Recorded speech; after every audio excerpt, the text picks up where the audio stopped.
ምናልባት ቪዲዮ ትንሽ ከረዘመባችሁ ዋናነት ዛሬ መልእክት ይዤ የመጣሁት ለትግራይ ወጣቶች ነው። 10 ወጣትን ምናልባት አይ ዶንት ኖ እኔን ሰምተው ማዳን የሚችል ከሆነ እና ቪዲዮ የሚረዝምባችሁ ከሆነ አም ሶሪ ስክሮል አድርጉት። ድሮ እናቴ ሁሌ የምታወራው ታሪክ አለ። አባቴ እህቱ አስመራ ነበረ የምትኖረው እና ለረጅም ዓመት ሳይተያዩ አባቴ እህቱን እንደናፈቃት ሞተች። ከዛ ከስንት ጊዜ በኋላ በደብዳቤ በምን ተደርጎ መርዶ እናቴ ጋር ደረሰ እንድትነግረው ማለት ነው። ከዛ በኋላ እናቴ መልእክቱን ለአባቴ ነገረችው። ጠዋት 12 ሰዓት ቀስቅሳኔ ልጅ ነበርኩኝ በጣም ግን አይ ሪሜምበር እና እናቴ ሁሌ ታወራዋለች አባቴ እህቴ እንደናፈቀችኝ ብሎ በቃ እንደዚህ እድሜን ሙሉ ትላለች። እኔ አባቴ ወታደር ነው የሚያለቅስ ምናምን አይነት ሰው አይደለም እና ሁሌ ታወራለች በቃ ስቅስቅ ብሎ ነው ያለቀሰው። ከዛ በቃ እህቱ እንደናፈቀችው ሳያያት ሳይቀብራት ሞተ። ዘመናት ተቆጠሩ ኖርንና አሁን ላለፈው የትግራይ ጦርነት ደግሞ የኔ አያቴ ሞተች። አያቴ ስትሞት ትግራይ ውስጥ ዛና የምትባል ከተማ ውስጥ ነው አያቴ ሞተችው።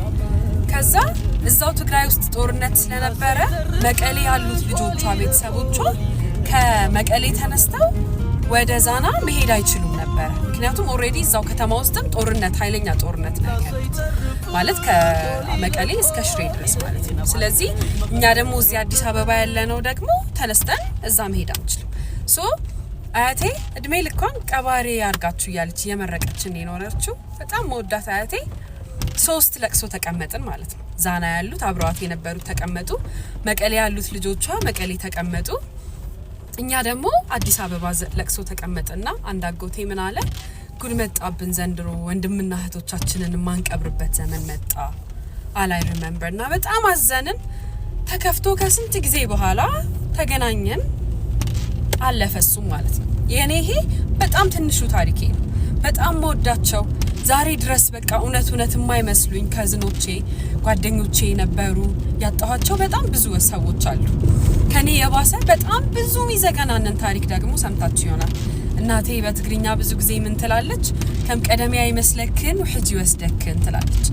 እኔ ይሄንን ስል የትግራይ ተወላጅ ሆኜ የተለየ ነገር ኖሮኝ ከትግራይ ጋራ አይደለም። እኔ አዲስ አበባ ነው ተወልጄ ያደግኩት።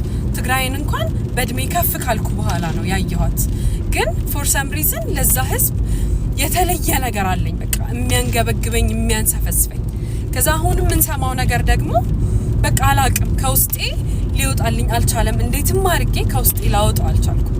ሶ ምን ልላችሁ መሰላችሁ የመጣሁት ፈሪ ለእናቱ ይባል የለ እስቲ ፍሩና እናታችሁ ስር ተደበቁ።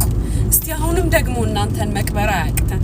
አሁንም ደግሞ አትሙቱብን በቃ ፍሩ ፈሪ ሁኑና ተደበቁና እስቲ ለእናታችሁ ኑሩላት። ምንም ጦርነት ድጋሚ ነው አሁን የምናገረው ደጋሚ ነገር የሚታረቃሉ። አሁን ትላንትና በባለፈው ጦርነት የሞቱት የዛሬውን ጊዜ ቢያዩ ምንም ይሉ ይመስላችኋል? ሶ ፕሊዝ ሰው የሚሰማኝ ካገኘው አትሙቱ ወንድሞቼ፣ አህዋተይ ደቅ አደይ ማዓረይ ደቅ ትግራይ አትሙቱ።